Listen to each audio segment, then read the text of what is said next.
Yo, what's going on, everybody? It's your boy Kryptonian saying here, bringing you guys a review for One Piece chapter 951, and damn! Woo!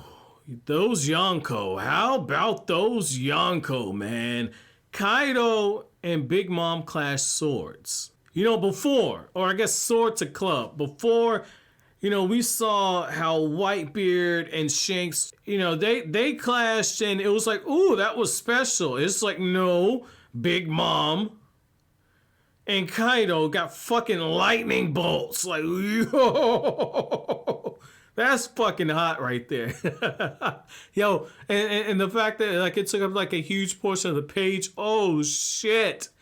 Oh, man, I think I had to change my underwear after seeing that one. Damn, man. That's some beautiful art right there. So backing up, because we got some major shit to talk about from this chapter. So I like how, you know, you get this moment where like Orochi's like, yo, make sure we go through and we punish Straw Hat and make sure we punish Law. And it's like, well, that didn't work out too well because Luffy basically made everybody in the jail his bitch that got in his way. And Law, this whole dude, Law, you can't trust his ass. I fucking knew that shit. Law sitting up there saying, yo, don't tell Straw Hat that I've been captured. Hawkins, what do you need to know? Like, motherfucker, I knew you couldn't trust this dude. Like, I knew you couldn't trust Law.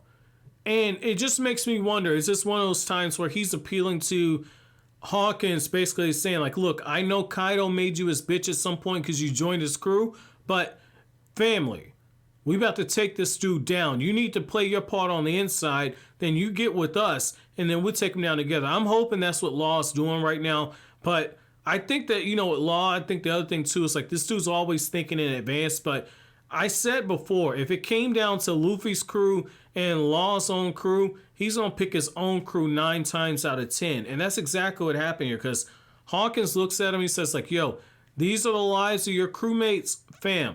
I'll release them, okay? But you got to get to talking now. Let me know what the hell you and Straw Hat are actually doing here. And what's so crazy about this is like now it just makes you look at the scene and say, Jesus Christ. Did Law just blow up this entire situation? Did Law just blow this whole situation up? And how is Luffy going to react once he finds out? And, you know, the stakes continue to rise because they're looking all through the capital and they're seeing that there are wanted posters all over the place. And Shinobu tells Sanji, like, yo, those posters are going to go up across the entire nation, but we don't need to worry. We've essentially already completed our mission here. That's fine. Don't worry about that. But, you know, now we at least know where the men and women that we need to actually join us are actually at. And, you know, Sanji's thinking the same thing I did. Like, yo, you know, Yasu's death, I thought that was going to actually free everybody. And, you know, Shinobu says, like, nah, that's not exactly the case. So we'll get to that in a moment. We just need to regroup and actually plan things out. And the actual jailers are looking and saying, like, I thought that they were only in there because Orochi made a mistake, and one of the other jailers says, well, did you really expect that dude to actually admit that he screwed up? But what I like here, though, is how you get this moment where, you know, Shinobu's saying, like, look, the whole purpose of this festival with those floating lanterns is, or those floating boats, okay? The whole purpose of that is they're honoring the dead, so it's actually bittersweet that Yasuie actually died. And so it's one of those things where you just see Oda tying in like the meaning behind the meaning into things. So I thought that was a very nice touch right there. I also thought it was a nice touch how, you know, Nami gets the message and, you know, she gives it to, she says she's going to take it and give it to Kin'emon. And so what really makes me wonder right here is, if Law's crew is actually giving a coded message to Nami to deliver to Kin'emon, because that's when you get the information that like, oh yeah, Law's crew, essentially they were being held hostage and, you know, Law ended up trading their lives, making sure that they're fully released from Hawkins in exchange for giving up information on Luffy and the Straw Hats. So it really makes me wonder what the hell Law's planning here, but I also like how you get this moment where, you know, they take the actual body. I think it was Kanjuro who takes the body of Yasuie and they take it to actually get the dude on a proper burial. So I thought that that was a nice touch right there, how Oda's just pulling at the emotional heartstrings while also setting the framework. And you get this funny scene where, you just see how, Brooke is like staying over Nico Robin and Usopp, and they're making these ugly, hideous faces, which for Nico Robin, it's really Nico Robin without the makeup. But that's fucked up. But I like how you get the comedy in there to where, one of the guys is doing the checkpoint inspection is like, oh shit, they're haunted by ghosts. Pass these people onward. I thought that was pretty funny right there, because it's just like, wait a second.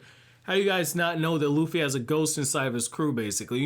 Because you got Brooke with the skeleton, and he's able to use his devil fruit ability. So I thought that was kind of clever of Oda doing that. I also like how you get this moment where, you see it's like Nico Robin is taking,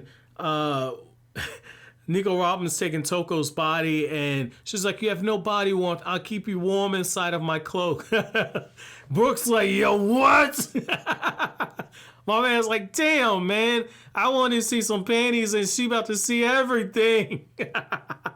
I love that shit when Brooke does that, man. Perverted motherfucker. Yo, I love Brooke, man. I love that shit, man. Oda's good with the gag humor. And I like how Kin'emon's like, yo, our raid is finally starting to come together. I can see it. And he says, it's cool. We got all these ships, but we're going to be able to get all these soldiers that we need on here. But we're going to need Frankie to actually get to work on this. And it's like, yo, you put that motherfucker Frankie in charge of anything. Frankie about to have like stripper poles that also have Gatling guns on the side of them. Like, Frankie about to turn this shit into a strip club / ultimate battle station. Like, Frankie gonna do some extra stuff. The drip on these ships is about to be absolutely insane. And what I like here is that Oda also then transitions over to Onigashima. I'm gonna butcher that shit. I don't give a fuck. He transitions over to where Kaido has his hideout. And you get this moment where they're feeding Big Mom, and, we get the information dropped again, like, hey, Kaido and Big Mom used to be in the same pirate crew, but apparently, some more heat went down between the two. I don't think that this was mentioned before, but, Kaido tells Big Mom, he says, like, look, I told you, if you ever showed up here ever again, I would kill your ass, bitch. And I like how Big Mom said, who shows up somewhere knowing damn well that they're going to get killed? So this is one of those times where I feel like Oda's getting ready to pull an okie doke. I don't think we're going to see two emperors fighting each other. No way in hell. The only way it goes to that point to where there's major damage inflicted is if one of them gets seriously wounded, and it sets the stage for Luffy to win. I feel like, given how Wano's been paced, this is probably going to be Oda giving us a surprise twist, because everything's going just a little too nice for Luffy and them. Like, they got the ships, they got the people from inside the cell, because Momonosuke was able to win them over with his presence. Momonosuke's balls finally dropped. Hiyori has revealed herself. Zoro's taking care of her. Sanji has that. Sanji and Shinobu know where the people that were samurai are being held at. So you got another 1,000 there. Frankie is going to be building ships for Kin'emon.